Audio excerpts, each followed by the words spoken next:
Good morning and welcome to Hatching for Health. We are going to talk to a gentleman known as Allison from Be the Match. Be the Match, what is that? Well, we are about to learn all about it. We're going to learn how you can donate your bone marrow to save someone's life. So please, let's welcome Brian to the show. Hey, how are you? I'm great. How are you? Very good to see you again. It's great to see you. Thank you for having me. Absolutely. We had a great time at the car wash where we had you posted up doing our samples swabs. and swabs. Yeah. So it was nice to meet you, and thanks for coming out today. Yeah, absolutely. Thanks for having us. Yeah, the previous guest we had brought you up again, and Miss Liz Williams with her book about bone marrow transplants, and I was like, I'm going to call Brian. Hey, I'm glad you did. Yeah, let's help educate the audience on exactly what Be the Match is. Yeah, so Be the Match is basically the user-friendly name for the National Marrow Donor Program. We work with patients who are battling blood illness, and a lot of times we say cancer because that's a word people recognize. Okay. But there are over 70 illnesses that are curable with stem cell or marrow, and yes, a lot of those are cancer patients. But we also work with sickle cell anemia, aplastic anemia, Swatchman-Diamond syndrome. A lot of these illnesses are genetically inherited that a lot of people have never heard of. If it affects their body's ability to make blood or immune system, then they may be a candidate for stem cell or marrow to hopefully save their life. Yeah. The problem that you have, before they can have that life-saving transplant, they have to find a donor. Most of those patients don't have a match in their family. Only 25 to 30% of the patients that need this life-saving transplant will find a donor in their family. Most of them are relying on Be the Match to find a stranger, just like you or your viewers that are willing to help. And that's where we come in. We do the community education, go out like the event we did at the car wash fundraiser, and just raise awareness and let people know this is an opportunity that you can save a life, do that education, and we do the donor registration. Very, very simple. So when someone is diagnosed, and assuming they look to the family first, do the family kind of come through and one by one get swabbed to check? And so is that typically you're only going to be a match if you find a match in your family? It's usually going to be from a sibling. So typical protocol, they'll test immediate family members. I see. So like brothers, sisters, mom, dad. Brother, sister, mom and dad. Mom and dad are never going to be a perfect match for their child because you've gotten half your genes from dad, half from mom. Yeah. So it is very most common in a sibling. Most common in a sibling if you're going to find a match in the family. Okay. What's the typical timeline on someone being matched? Like diagnosis today and looking for that match. It varies. That's kind of a hard question to answer because some find a donor relatively quickly once the hospital starts that search process. Some, unfortunately, never find that match. So it is really, really a wide spectrum. So it's hard to put a number on that specifically. And, you mentioned, cancer again, because it's a more relatable term because so many people have, heard it or had somebody they know. And then some of these other more rare blood conditions are either or more likely to be matched sooner, or is it all? No, not at all. So it is, when a patient needs a transplant like this, it's a little different than blood type. It's called HLA Typing. Those are traits that have just been inherited generation to generation in your family. Those traits have been handed down to you. That's what has to match. So we are actually looking for a genetic match. What's really neat about this to me, I'm kind of a science nerd.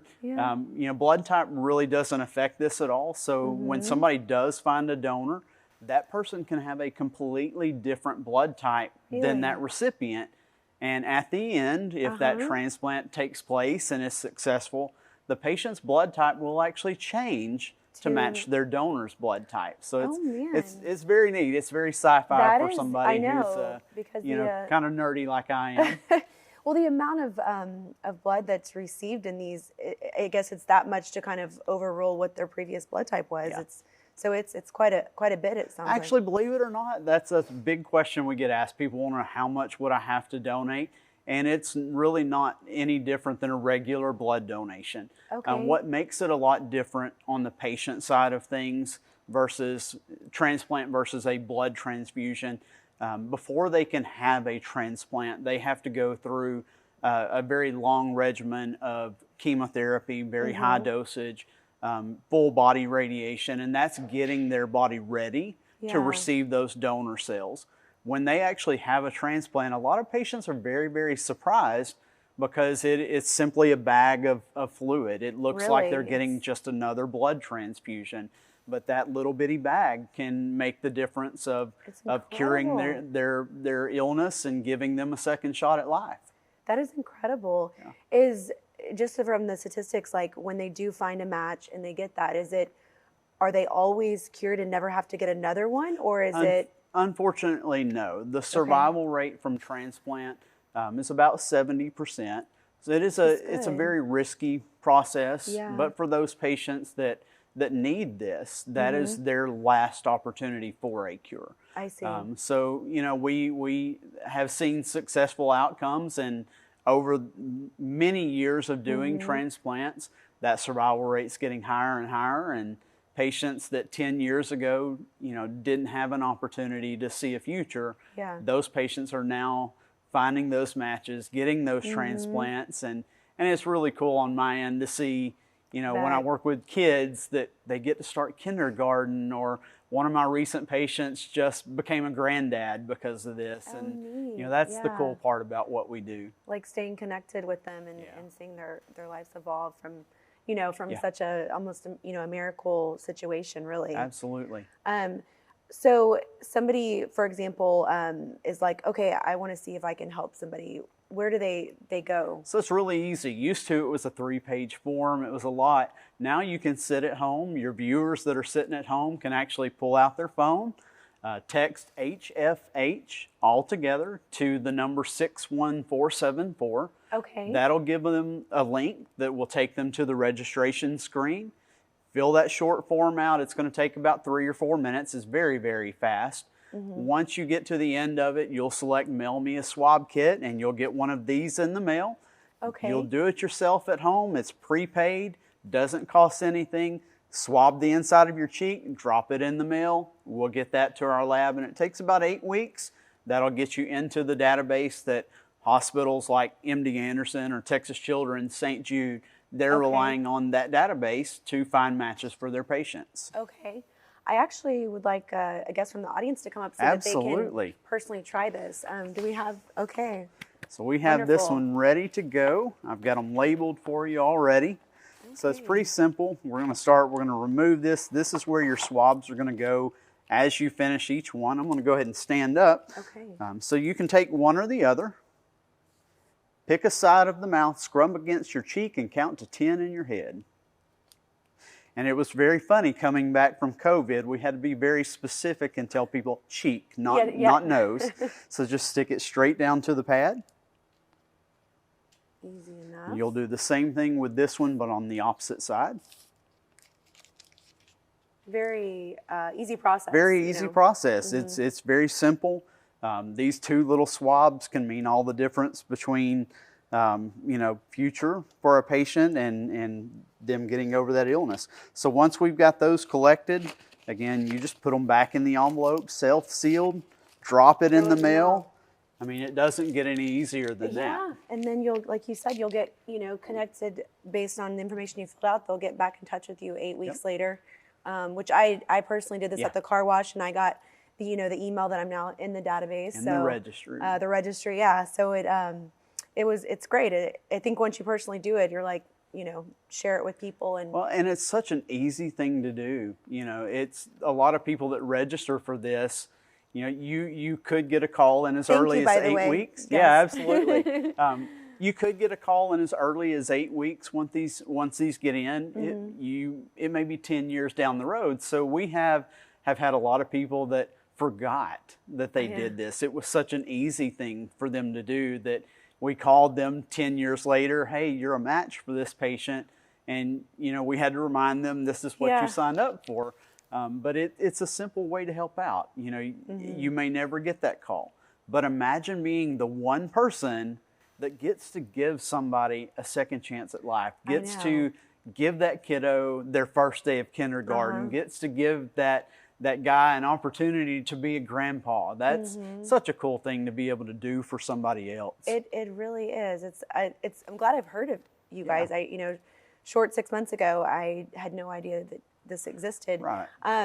So somebody becomes a match. There's two ways that they're actually going to provide that, I guess, blood essentially to, or bone marrow / blood to the individual. And so tell me that, So there are two, like you said, two different methods of donating. The most common method is actually a stem cell donation. It's about 80% of our donors.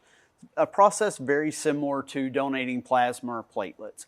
It's a 2 IV process, so they would have an IV in the bend of one arm that runs through an apheresis machine. That machine draws blood, it spins it, it's able to keep those stem cells in an IV bag for the patient.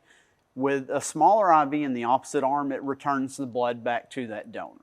Okay. It's a pretty quick process. You're sitting, most of our donors sit, they'll have a screen above them where they can watch Netflix, or a lot of our college students will bring their laptop and work while they donate. And it's about an hour, 2 hours, it's or a a few little hours? bit longer. So it's about a 4-hour process to do stem cell. That's why a lot of our donors even take a nap while they're doing that. We take care of their needs while they're there. We buy their food. So they're just sitting, hanging out with our great staff, and they take good care of them. That's awesome. Once you're done, you go home. Usually you may be tired of sitting in one spot for 4 hours, but most people are back to their normal routine the next day or a day after. It's a very simple process. Okay. If you're a match for a kiddo, and some adults, depending on their illness, they'll use bone marrow. And that's a very scary phrase. I've been doing this a long time, and that's the biggest reason people will avoid us when they see our events. They hear that bone marrow phrase and think, oh my gosh, it's not as scary as most people think it is. They actually, for our area, that's done at Houston Methodist. They start in the morning. It's considered a day surgery. It's an in and out process. It is done under general anesthesia. That's what we want most people to realize. There are all kind of rumors and TV shows that have made it look super painful. You're not going to feel anything while you donate. You're going to be asleep. Okay. It's needle and syringe right above your butt. My donors, once you wake up, the muscles are going to be a little irritated, just like if you had a flu shot or your COVID vaccine. That muscle was irritated. Same thing. But what my donors always say is, Brian, I feel like I did squats. It's not a big, scary, painful thing. So it's definitely worth it. It's worth it. It's absolutely worth it. It's like, you might walk a little slow for a couple of days, but you'll feel like you've been to the gym and done heavy leg day.